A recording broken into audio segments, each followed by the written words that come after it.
Hey guys, welcome to the Field of 68 YouTube channel. If you like what you see here, hit that subscribe button and you'll get more college basketball content just like this. This was not a vintage Kentucky performance. Chris Mack, what did you make of South Carolina's win and Kentucky's struggles on the road tonight? Well, I give South Carolina obviously a lot of credit. I think this is a little bit alarming for me with Kentucky. Everybody knows how talented they are. You saw Big Z come out on Saturday and do his thing in a very limited amount of time, and what he's going to add. But he's still a freshman, and like we've talked about, man, their youth is something that I think when it becomes a pressure moment could scare me a little bit.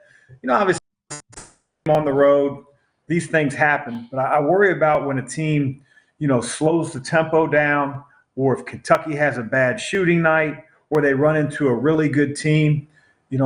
They've got to be able to defend. They have to be able to win, not just by making threes and not just by a high-flying offense scoring 85, 90 points, because they're going to have some nights where the ball doesn't go in the basket.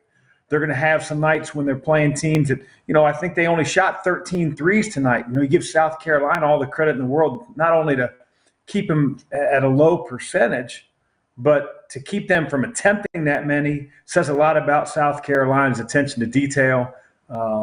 That scares me a little bit if I'm a UK fan. But, their talent, I've been on their bandwagon the entire season. I think it's only gotten better with the addition of Big Z. But when they run into a team where they don't have a good shooting night or a really good defensive team, they have to be able to get stops. They have to be able to defend and play a game in the mud in order to win a national championship, get to a Final Four, which obviously is their goal. And they have the ability, they have the talent, but that experience over the next 15, 20 games leading to the tournament, they're going to have to get that type of experience. This game's going to help, but they've got to be able to play a game in the mud, I think, when it gets hard, because it's going to. Yeah, Henson, I think this was the performance that kind of showed us the youth, if that makes sense, right? It felt like you watch South Carolina, and that is a team that is a little bit older, more experienced. They're running their offense, they're running their sets, they're getting good shots, where everything that Kentucky got for about like the first 30 minutes or so of that game, it all felt kind of one-on-one. It all felt, all right, DJ Wagner's turn, all right, Robert Dillingham's turn. That works sometimes, but I don't think it worked tonight. You can't do that against a well-coached team on the road like this. Yeah, on the call, they were pretty much saying South Carolina's like, we know we can't, talent-wise, offensively, maybe compete with them, but if we defend the heck out of them, right, maybe we'll give ourselves a chance. And so watching the game, it just looked like South Carolina came with a plan, laser focus, and they wanted to get this win. They knew that them getting that win would put them in the upper echelon of SEC, with their record and also what we're talking about. Now they're on our radar, right? Like, hey, Rob, you're talking about, hey, I think this may be a tournament team. And this is just a classic young team. They see that 6 beside their name. I've been there before.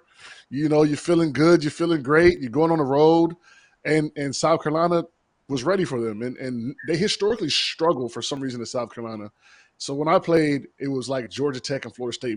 I don't know, over the years before and after me, we just couldn't always have a good game there. So that also instills confidence in the opponent as well. And, yeah, they just kind of ran up against a young Kentucky team that just wasn't ready, maybe reading their own press clippings. Obviously, Big Z had that big game, didn't play as well. He had 3 fouls in 10 minutes. You kind of wonder what dynamic that did to the Kentucky team as well, right? Like, what does Coach Kyle do? How does he play him? I felt like Bradshaw may press a little bit earlier, and eventually settled in. But by that time, the Gamecocks were, it was over. So credit to the Gamecocks. They're better than we think they are, but Kentucky definitely, this was a big letdown spot for them, showed their youth tonight by getting whooped down there in South Carolina. Mac, I do feel like this could also be one of those situations where it's like you could use this as a coaching tool, right? Like this is a teaching moment, so to speak, where when you can't get up and down the court and you can't play at pace and you can't do what you want to do, Kentucky wants to play like this. They want to shoot a bunch of threes. They want to space the floor.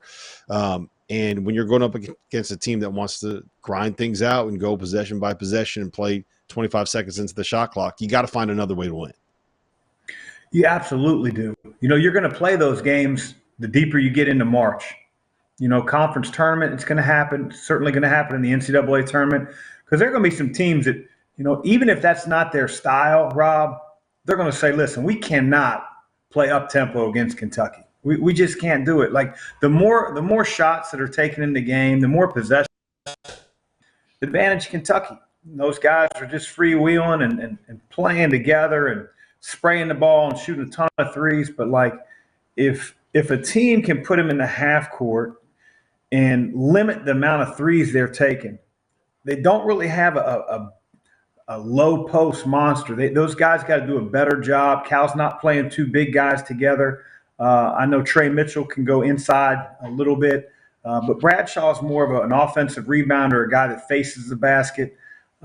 They're going to have to learn how to play when, again, the game gets really sticky and it becomes more half court and they're not shooting well. They got to become a team of execution.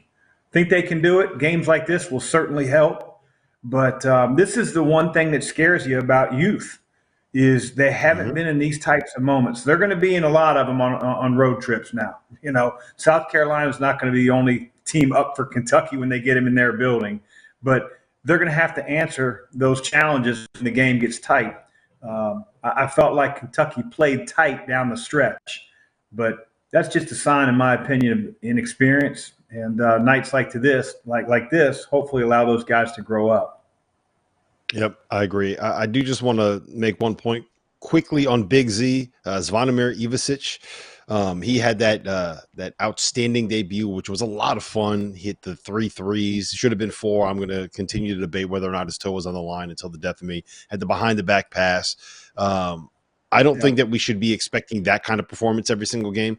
I also think tonight, his first true road environment as a college basketball player after sitting out for 3 months waiting to get eligible, this probably isn't going to be like – this was probably as bad as you're going to see him play, right? The truth is he's probably somewhere in the middle, a guy that can stretch the floor, protect the rim, make some shots, and help you do some things as a space it out and protect the rim kind of a player. So I'm not – it was fun to see him go off like that. I'm not going to overreact to him struggling in his first road environment. It's not easy to play on the road in college basketball. Thank you for watching the Field of 68. If you've enjoyed what you've seen here, hit that like button, share this link with your friends, or check out the description for some other places that you can consume Field 68 content.